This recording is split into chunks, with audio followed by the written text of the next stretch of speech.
Assalamu alaikum and welcome back to Salaam Britain. We hope you've enjoyed our morning so far, but we do have much more to come. We do indeed. And first up is our guest, Hamzah Malik, an entrepreneur, a fantasy author, and has launched an award-winning digital marketing company called Regent Branding with a focus on mobile apps, games, and social media. Yes, indeed. Hamzah is also the creator of Deen Dash app, and in his spare time, he's an avid writer, having published his debut novel, Arias and the Shadow Cloak, in 2019. Assalamu alaikum wa rahmatullahi wa barakatuh. Welcome. Very warm welcome to you, brother, for coming, joining us here in the studio, mashallah. Thank you for having me. Alhamdulillah. How are you? Alhamdulillah, I'm very good. Good, Yes. good. So we've got so much to get through. So the first question we're gonna start off with Deen Dash. Yes. So we know that you're very passionate and you've got so many different things, but let's focus on Deen Dash to begin with. Sure. How did that start? So Deen Dash came around when I was thinking about Muslim games in the Islamic space Right. and how there's a lack of high quality Muslim games that also link in education as well. So we had a look around, did some research, and we landed upon the idea of a Subway Surfer style game where kids can learn at the same time Islamic facts and knowledge. And then at the same time, we work with a lot of Muslim charities. So we got them all on board. We got a sponsor to sponsor it. So essentially when kids played the game, they raised money for charity as well, which was a really nice sort of synergy in the end. Amazing, mashallah. That sounds beautiful. I used to work in obviously Muslim charities, I still do, but that sounds like a fantastic initiative, mashallah, to roll out. And as I said, the inspiration behind it was to get more children to engage. Have you had have you been able to measure that success rate at all? Absolutely, yeah. So we've got analytics in the app, and during Ramadan, it was weird. Like straight at Sahri, there'd be a massive spike in users. Straight after Fajr as well, there'd be like a huge spike of people just playing the app. I think before they went back to sleep or something, or just wanted to play it. And we ended up with over 12,000 users by the end of Ramadan, and that's growing sort of every single day by a couple hundred now. Just to cut you, so for those that haven't seen the game, what is it? Is there lots of different games? What kind of things can is it? What ages is it from? So I actually thought it would be aimed at children, and Right. then the data shows that it's mostly over 24-year-olds that play No the game. way. Yeah, so it's essentially a running game. It's an endless runner where you're collecting coins, dodging, weaving. You can pick up bottles of Zamzam water to get an extra life. You can also answer an Islamic quiz to get an extra life. And you can sort of champion the charity that you run for. So at the moment, it's an endless runner where you help a charity sort of get a donation. In the future, you're going to be able to buy upgrades, clothes with the charity's logo on it. And we're also going to link in donations into the actual app as well, so you can donate. Okay, let's have a quick look then at this amazing game. Wow. Look at that, mashallah, they're really dashing. That was, yeah. You know, when you said running, I was thinking running, but this is, wow, It's mashallah. quick, yeah. This is, Has he got a little kufi on his head Yeah. as well? Yeah. Mashallah, that's fantastic. Yeah. So he's picking up coins along the way, and I guess some of those coins will be going towards these charities, right? Absolutely, yeah. We're going to build in a mechanism where you can either donate back to charity, and we're going to have sponsors sort of actually pay real money to charities, or you can unlock discount codes or buy hats and jilbabs and stuff like that as well. Yeah. mashallah. And then the Islamic quizzes then within the game, you said they help you get extra lives? Yeah. So how do you lose a life in the game? So if you bump into anything, Question. like a cone or something, he does like this really dramatic thing where he falls over and he's down. The Islamic quiz is essentially designed, so I didn't want kids playing the app mindlessly. Right. It's really, and especially with so many games at the moment, and I've got, my nephew's a bit young at the moment, but I know that when he's a bit older and he'll be playing games, I want him to learn like something from it, not in a like nagging uncle way, but like time's valuable, right? So even if they learn like one thing, like who was the angel that spoke to the Prophet Muhammad sallallahu alaihi wasallam in the cave of Hira, there's 4 options and they get it wrong, at least they'll get it right next time. Yeah. So because I think with children especially with social media being such an influence nowadays, it can seem like you're kind of lecturing or, you mustn't do this, mustn't do that. So we've got to kind of figure out a way to kind of incorporate games and fun with that reminder. So that seems like a fantastic way of doing so, doesn't it? Mashallah, definitely. That's one thing I'm really big on is with my nephews especially. Quizzes is the best way for them to learn, because for them, they're being challenged and they're like, we want to be smarter than the other ones. So they love it, mashallah. I think this is such a good idea, mashallah. Really, and the fact that you're also doing this to raise money for charities, it's like win-win-win. How many times can you win, mashallah? Exactly. Alhamdulillah.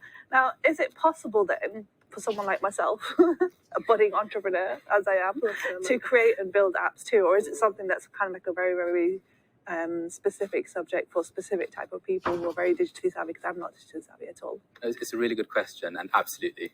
If you want to build an app, absolutely you can. I remember back in the day when I didn't have a clue how to build apps, and our first app, the Wild Compass, was me just going out there, asking people for help. A lot of people will give you time and resource if the idea is good. So I'd qualify the idea, and don't qualify it with friends and family that will...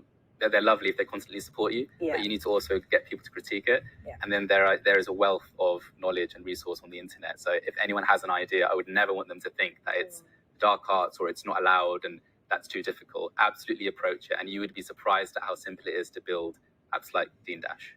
So when you say you search the internet, how do you actually go about that? Because, you know, like Sadia, we're not very tech savvy, if you like. So starting with an app, I know you very much encourage that.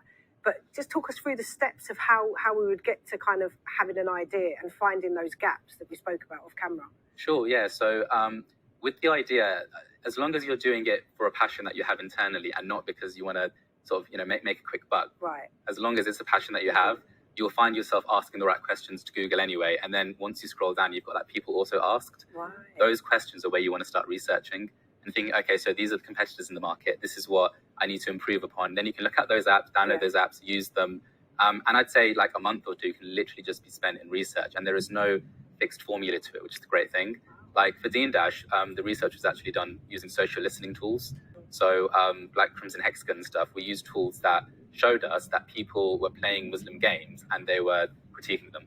They were like, they're not very good. Really? Yeah, and like, we'd like something a bit better, or, oh, my kid's playing this game, and I would, you know, so people actually complaining about their children playing games too much. So I thought there's a gap there. And then there's also, I have a huge passion within the digital space as well. So it kind of merged together nicely. It's all about kind of finding what your strengths are.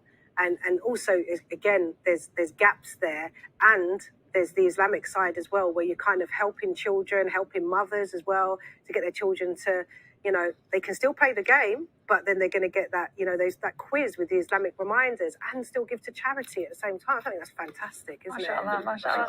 I did have a question though. Okay, so maybe I have an idea, and maybe I've done all my research. Run it by you first. Hypothetically speaking, I've done all of that, and I've done my research, and I think it's a good idea. How do I then go from being someone who's got an idea in my head to actually creating a digital form of it? Like, that part of it is what I really, really struggle with. And I think a lot of people are just like, nah, the digital world is a scary place. And also, like, how do you know who to trust? Yeah. You know, that's another really good question, because I know a lot of people that have been burned in the digital space of, like, you know, they pay some consultants some money and they never see it again. So you would be really pleasantly surprised at the technologies available on a wide scale now. So for example, even 10, 15 years ago, if you wanted to put a website up, you'd have to go to a hosting company and pay them a bunch of money, and there'd be separate thing for email addresses, and it's difficult. So for example, if your idea is an e-commerce store, you have to get a website built, and then you'd have to do emails, then you have to do the product, then you have to source the products. Nowadays, there are solutions like Shopify and even Squarespace, where you can just sign up and get going. And even within mobile apps, there are versions of that are designed for people that don't want to spend a lot of money. They want to prove something works. And if it's popular, then yeah, sure, rebuild it and do something really serious with it and bring in a developer full time. But for now, I tell anyone with an idea, you know, if you've got savings, keep them safe, but like prove your idea in the most basic format. So when we make apps, for example, we made an app called Drench, which sends you offers. The first version of that is so laughably, embarrassingly bad, but it works. And so we thought, right, now we know it works, even on a 1% basis, we're going to rebuild it and do it properly. So just do something very basic. And I've seen people, for example, who have launched really successful websites. They were like selling like muffins and cakes via their Facebook page first. You know, people like locally are like, hey, I make muffins and cakes for birthdays, hugely popular. And now they've got their own websites where they're selling them wholesale. So yeah, prove it on a micro scale first. Interesting, definitely. I think we're going to... Sadia's going to go and set up her own app after, inshallah. I've always thought about it though in my head. Like, I've always wanted to, but it's always a hesitancy that the unknown scares me too much. I think that's my biggest problem. I do think nowadays though that with the internet, it's so possible, isn't it, to be able to find the steps that you need online to actually do it. Because I'm a kind of step-by-step person, so I will literally just read the steps and follow them one by one. And I think that, why not? Go for it, inshallah. I'll try it and then I'll let you know how it goes. Like, here's what I made earlier. Inshallah. I wanted to go on to, because obviously we're halfway through sort of the segment now, but on to Regent Branding. So can you tell us a little bit more about that? Yeah, sure. Regent Branding is the digital marketing company I run full time. We're a team of about 30 around the world, 8 countries now, and we perform digital marketing activities. We make mobile apps, do paid search, paid social for brands and startups around the world. MashaAllah, MashaAllah. So that's your full-time job. And yet somehow you found time to do Deen Dash, and obviously you've written a book. And so how do you manage your time, first of all? So really luckily, we made the decision a while ago to split the business in half. Okay. So half the business is like client stuff. So we've got clients that come to us and they say, oh, our Facebook ads aren't working. So we'll say, all right, we'll help you with that. And then the other half is, my favorite half, is a playground. And so we come up with ideas, weird, wacky ideas. And it's called Regent Labs. So we basically make the idea, use our own marketing expertise to market it. And I'd say half of them are just learning that we just put back into the company. But then the other half, stuff like Deen Dash, Regent built it. Stuff like Drench, and we've got websites that just sort of sit there, a game studio in Pakistan that churns out games. So and that half is kind of because we have control of it, we can basically say, right, we see this trend at the moment. Let's see if we can capitalize upon it. And if it doesn't work, no problem. We were going to be busy anyway. But if it does work, then that becomes an asset for us to use for research. So if it is generating profit, we can kind of put it back into stuff like Deen Dash. So when you say playground, I can see the enthusiasm in you. It sounds like such a passion of yours. Is that kind of a place where there's other entrepreneurs and you just bounce ideas off of each other? Is that how it kind of works? Absolutely, yeah. So there are some amazing entrepreneurs that I work with. Some are up and coming, others I see as mentors. And we just talk openly and honestly. And to me, that's the best way to do business. I've met a lot of people who are like, I'm not going to talk to you until you sign an NDA type of thing. And I get it. I get the hesitancy because you might have seen the social network or something and thought, oh, someone's going to steal my idea. But an idea is not special at all. Deen Dash isn't special, right, as an idea. I mean, it's essentially a reskin version of a game that's very, very popular, but we put a new spin on it. So these are entrepreneurs and business people around the world that will openly share ideas. I'm very open about sharing ideas as well. I mean, if someone comes to me and asks me to validate something, then I get really excited and I want to have a chat with them about it, whether they want to work with me or not. So amazing, mashallah. And I like the fact that you don't have a scarcity mindset. That's probably the biggest thing that we all suffer from, right? As a community, maybe, is that majority of us have this, but if I have to hold on to it because no one else can have it and there's not enough to go around. Actually, this abundance mindset seems to be working much, much better for you. Alhamdulillah, yeah. There's more than enough to go around, and risk is written as well. So, and to be honest, I had a scarcity mindset earlier in my career, and I'd be like, I just keep this contract, or I need to keep this thing in house. But I flipped it over time, and alhamdulillah, the results have been really encouraging. And I think as well, look, an idea is just an idea until you put it into practice, and actually putting it into practice takes a lot of work. So you have to have not only the idea mindset, but you have to have the work ethic as well, right? And you have to have the right sort of people around you to support you.